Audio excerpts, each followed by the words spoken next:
খালেদা জিয়া জনগণকে ফ্যাসিবাদী সুশাসনের মুখে লড়াই করতে শিখিয়েছেন, এমনটাই বলেন রিজভী।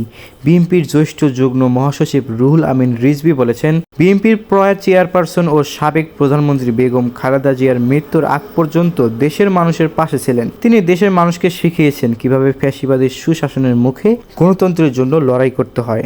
আজ শনিবার বেলা 11টার দিকে রাজধানীর জিয়া উদ্যানে খালেদা জিয়ার কবর জিয়ারত করে এই কথা বলেন রুহুল কবির রিজভী।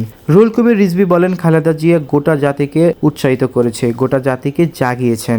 কিভাবে স্বৈরাচারী, স্বেচ্ছাচারী, ফ্যাসিবাদী সুশাসনের মুখে গণতন্ত্রের লড়াইয়ের জন্য তৈরি করতে হয় নিজেকে, কিভাবে অনেক কষ্টের মাঝেও জনগণের পাশে থাকতে হয়, সেটা তিনি দেখিয়েছেন। রুহুল কবির রিজভী অভিযোগ করেন, মিথ্যা মামলায় খালেদা জিয়াকে কারাগারে বন্দী করার সময় তাকে ভুল চিকিৎসা দেওয়া হয়।